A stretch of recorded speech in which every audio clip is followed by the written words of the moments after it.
welcome to the Movie Throne Podcast. I'm your host, the one and only King Kansas, here to bring you another amazing show your way on YouTube land, right here on our YouTube channel. Yes, it is I, King Kansas in the flesh, and I'm always here, and I'm always glad to actually bring you guys or talk about anything in the world of TV and movie entertainment, from reviews, trailer talk, reactions, whatever that comes under the sun, guys, your way every single week moving forward, every Friday. And then there'll be a deluxe version of this video that'll drop hopefully either Sunday night or Monday morning, so tune in for that, but we'll see how things go. But anyways, let's start off with things, guys, quickly. I don't want to waste your time and stuff like that. Let's get down to business, like I say. Anyways, people always ask, King, what's up? What are you doing? What do you do every single week in the world of TV and movie entertainment? I know you love to have your coffee. Shameless promotion or plug, guys. Cross-promotional plug. Podcast Outlaws, have my coffee.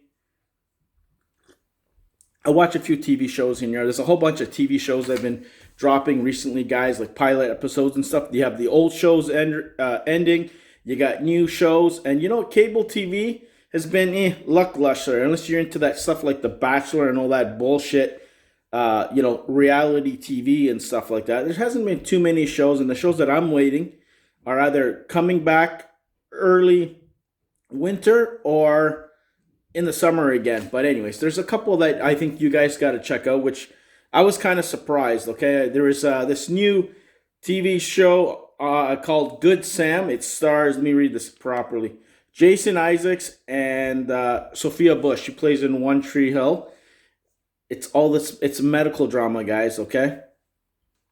It's a love-hate relationship between daughter and father, and the father seems to be some son of a bitch. Let's just say that. Things are run his way. He's old school, she's new school. They don't really have a relationship, as father and daughter, because something happens to her and him. And he kind of distanced himself, whatever. And he feels that hard love is the way to kind of bring the best out of her. And then something major goes down in the first episode. He gets shot. It's not a spoiler. You could probably have seen in the trailers. And then he wakes up 6 months later, only to his amazement that his daughter's running his hospital and has implemented a whole bunch of stuff that he probably wouldn't do in his life. And of course, you throw in your normal drama, inter-romance, and all that shit in it as well.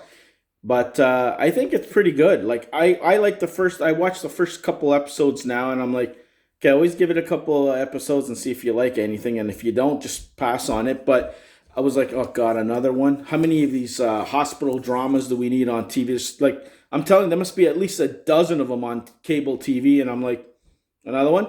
But I think personally, give it a try, guys. I think you might like it for yourselves, but I might continue to watch it for at least another couple episodes, and I'll tell you guys if I decide to book and bail on it. But for the most part, go check it out. Stars Sophia Bush and Jason Isaacs, both good actors.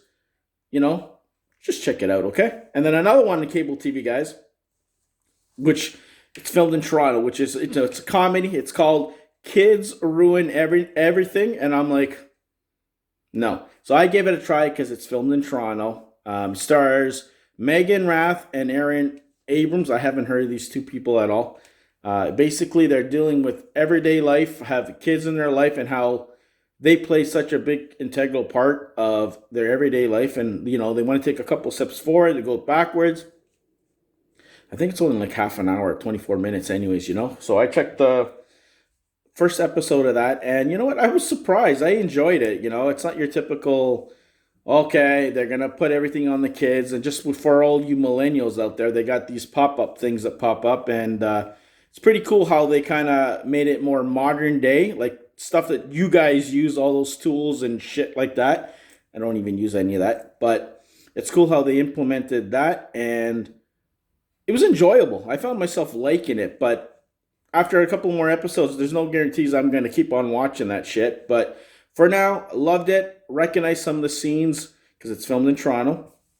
And it seemed okay. Very interesting. But let's see. It's always the supporting characters that support the two main ones. And hopefully they don't rely on the kids too much. But kids are a little pests. I would whack them myself, but no, I won't, guys. I'm the biggest kid. If everybody knows me, I like playing with kids and toys and all that shit. But anyways, that's another story, okay? I'm the biggest kid around. Let's just say that. But go check that out yourself. And then, of course, our online streaming, or if you want to call it cable, higher cable TV or whatever, we finally got the return of Superman and Lois Season 2. I think the first episode was called What Lies Beneath. So that finally arrived this week, and I watched the first episode, and it picks up where the last one did. Very interesting. Like where they're headed with the storyline. I don't know if we're going to be getting, guys, this is not a spoiler, maybe a whole bunch of Superman. I don't know. There's not that same relationship, because if you guys watched last season, Lois is the general. Lane, he's kind of retired, and someone else steps into his place, and that's not the perfect scenario for Superman, and something's up with him. He's like trying to save people, and something is attacking him mentally or something like that. It's preventing him from, doing what he has to do. But it's very interesting. I liked it. It's back. Go check it out for yourselves, and come in the comment section below and tell the king, did you guys like this first season? Are you going to watch the second? Because they're putting on CW first, or on CTV where I live, cable, and then it's going to go on HBO Max. I like the first one. I wonder how this is going to be. I hope it doesn't just go down in a spiral and then I won't watch the damn thing, but it's not bad. Okay, speaking about a downward spiral, guys. Okay, put that spoiler alert above here somewhere, guys. I'm warning you, spoilers in 3, 2, 1. I'm doing the Book of Boba Fett, Episode 3. And I'll tell you guys right now, holy shit. I don't know, I just didn't like it. It was shot well. There's certain elements or key parts of it, like those, that's the only way I can describe them as Vespa gang. I think Campia said it right himself. They look like the Power Rangers, man. I don't know. It just didn't feel like Star Warsy. I don't know. You got these young kids with, bionic arms and shit like that. All of a sudden, Boba Fett is supposed to go after him to stop him for this merchant guy there, and then he ends up hiring them like they're his baddies, his little cronies and shit. And they're running around. They got these parts, the bright color Vespas. That's the only Hubbard Vespas, whatever you want to call them. And they're going through the town. There was a cool chase scene and shit like that. Stuff didn't make sense. You had that gray Wookiee or whatever they'll come in, the Gladiator or whatever you guys want to call him. He came in and he wrecked shop. He basically took out everybody. He's beating the shit out of Boba Fett. Boba Fett had another one of his flashbacks there, and you kind of find out that he went to town to go deal with these people who backstabbed him. Gets back to town, and the whole place where that had been murdered. And then he wakes up, and then it kind of brings us to normal time. And at the end of the episode, these people that he went to go see are kind of like here again and wondering, who the hell has hired a hit to take him out kind of thing, right? It's not the Hutts, because apparently the Hutts are going back. They kind of said, you know what, here's take the Gladiator off our hands, bigger tribute, and then they just booked it. So I'm wondering, these are more than meet the eye, but the fight's pretty cool. They beat the crap out of each other. He got himself some big-ass pet. I don't even know what the hell that was. And he's looking at it. I don't trust the thing. And cameos here and there, okay, not too much. You had a droid that looked like C3PO, and I don't know, man. It was just, like I said, it just felt weird. Robert Rodriguez directed it, and for me personally, guys, he directed the first episode and the third, and both those to me are kind of slight miss. Not to say they're bad. There's just, I don't know, man. I'm just not feeling this series like I did The Mandalorian. I so badly wanted to with Boba Fett, and I don't know. I'll be here weekly complaining, hopefully less complaining, and kind of praising the damn show moving forward. I just want to, see where it's going to take us. I don't give up that early. Jon Favreau's still behind it and shit like that. So I just hope things really pick up, and it offers something pretty cool. But you have the baddie like that Wookiee wreck shop, and then all of a sudden, go ahead, there you go, you're free. Doesn't make sense to me. And then those kids on those Vespas or whatever you want to call it, just stuck out like a sore thumb. I don't know.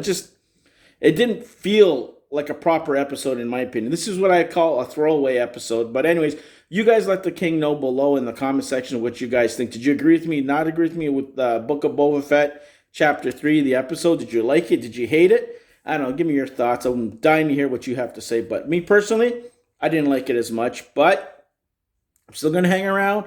Still going to follow what's going down next week. So tune in for another Star Wars Book of Boba Fett spoiler rundown next week right here on the podcast.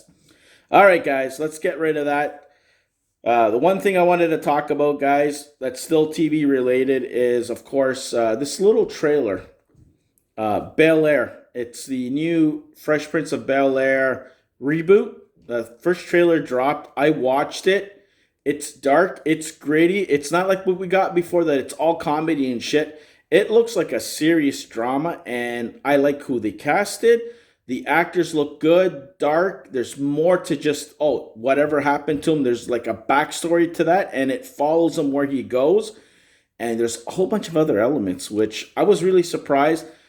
I like it. I don't know if everybody else is going to kind of like where they're taking the series next, but I'm really looking forward to seeing what this has to offer, and I will definitely be checking out the pilot episode, if you want to call it that, or the series in general to see if it's any good.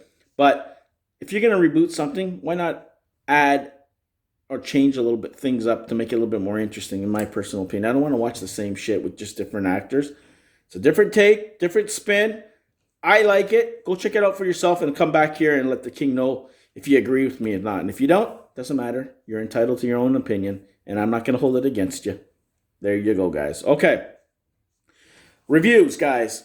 So I finally, thanks to Disney Plus streaming services, I managed to watch The Eternals, starring a whole bunch of wicked actors. I'm just going to name a few. Richard Madden, Kit Harington, Angelina Jolie, Gemma Chan, Salma Hayek, and Kumail Nanjiani. I can't pronounce his name right. And a whole bunch of other ones, guys. And honest to God, I went into this with low expectations because I heard a lot of people bashing the shit out of it and stuff like that, that it's 2 hours and 20 minutes or so long. End credits, there's 2 post-credit scenes, guys. I'm not going to spoil it for you guys, but my with low expectations going in, I can honestly say I really enjoyed the movie. I'm not going to say it's their best film that they released or that I'm going to ever watch it more than twice.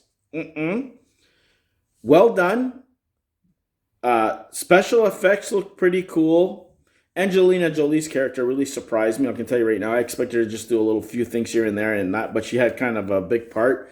She looked good, man, but I should have not expected anything but that because she's done Tomb Raider, for God's sakes. She knows action movies. She's done Wanted and all that crap. She looked good. The special effects, I don't know if the de-aging was involved in any of this, but it looked good. Like, when their fight scenes happen, it happened. And with these variant creatures and shit, I'm like, is there going to be any baddies or whatever the crap besides these little creature things? But at least there's a little bit of a backstory. This movie, guys, tends to give us more of a backstory. And one of the things I kind of like, which kind of deter people, because I can see people rolling their heads, is that they kind of involve their history with human history and the big events that they might have had a little bit behind the scenes part of that, like creating weapons and stuff like that with the atomic bomb, and I'll leave it at that. I don't want to get into much detail. Tools that they use in order to grow stuff. Each of the Eternals, I think there's 10 of them.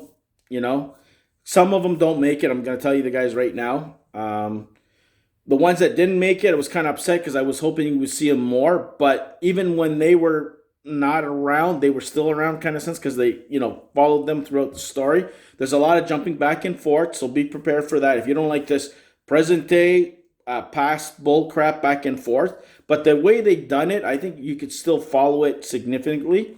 The Celestials, holy shit. Erisham, holy crap. The world better watch out, because when that guy shows up, hell's gonna be gonna take place. Armageddon's gonna really happen. But my God, storyline's cool. Ending was kind of cheesy. You've seen it before. But Kit Harington, if you're a big Jon Snow fan, he's not in it a lot. There's a little bit at the beginning and a little bit at the end and post-credit. 2 post-credit scenes, guys. The first one, you can see what... I don't want to ruin it too much, guys. But the second one's with Black Knight, and a certain vampire slayer shows up. I'll leave it at that. Just hear his voice. It's not spoilers. You probably know it about now. It's been out for a while, right? But overall, I liked it. It's not one of my favorites of the year, but it's still a damn good film from beginning to end. It's okay. There is some lagging of storytelling slowly. They could have cut out a whole bunch of crap. They made it a 2 hour film, and the parts that they cut out wouldn't have hurt it at all. But the spaceship was cool. Angelina was good. Gemma Chan was good. We call it Richard Madden, who played the Marvel version of Superman, pretty much is who he is. It was pretty cool. You kind of expected, you could see it, the writing on the wall, that someone was going to betray someone, and then they're going to overcome it and then just disappear. But Celestials looked pretty cool. At some point, it looked cheesy. The other one was with Harry Styles, the post-credit scene, guys, which was kind of like, whatever. It looked off. I don't know, the special effects weren't there, whatever the hell. But it was cool. Overall, I liked it. You guys jump in the comment section and let the king know what you thought of the Eternals. Does it make your top 10 list? Does it make it on any of your lists? Did you like it? Did you hate it? Is it as bad as it is? In my personal opinion, no, it isn't.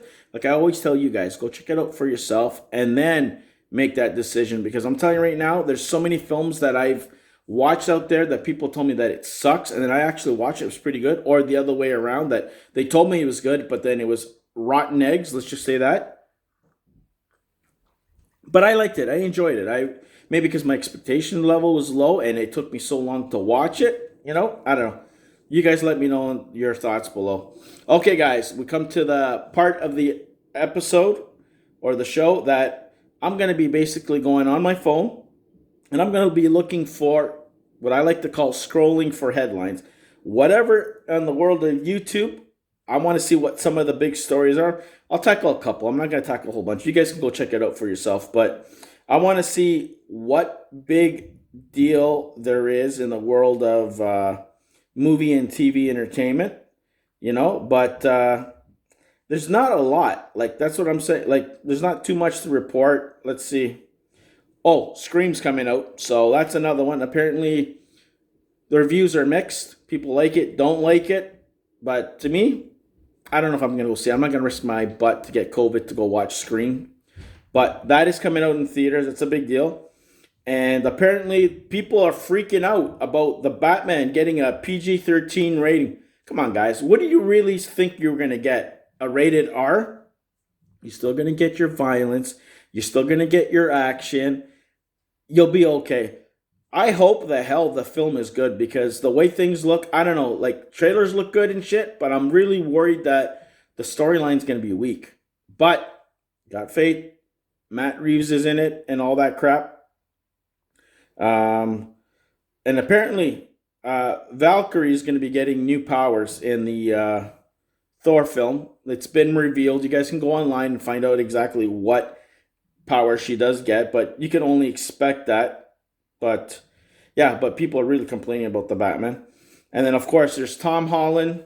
People are saying that maybe he'll be hosting the Oscars this year. And like I told you guys in the first place, I could care less about watching the Oscars. I think it's bullshit, to tell you the truth.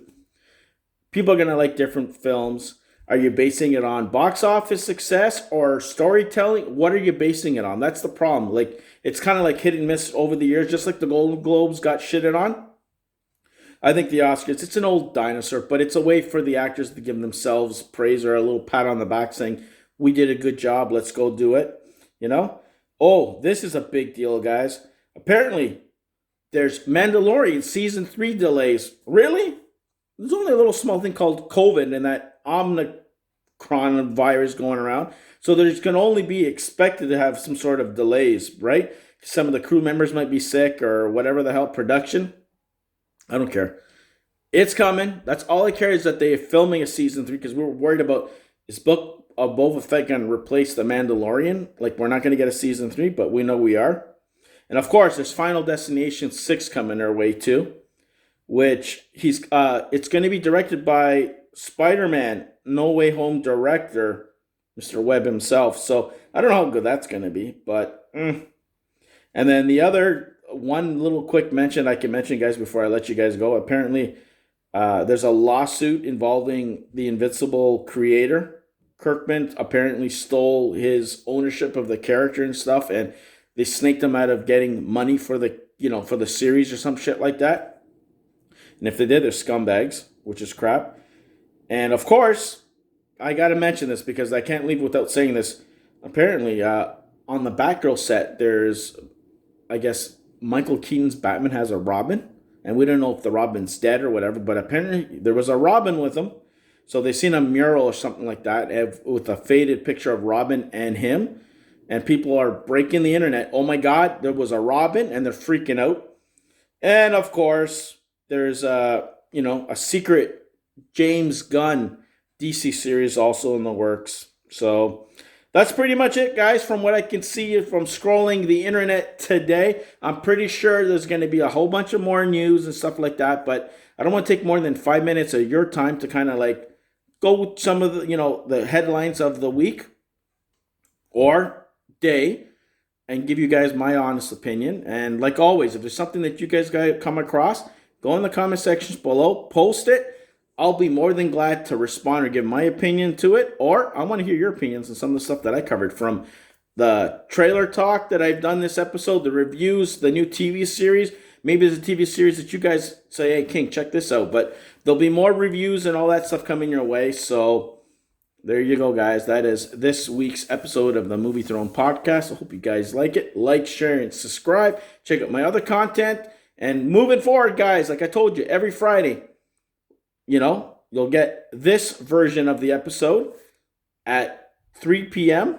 It could be a little bit later, but it'll be Friday, 100%.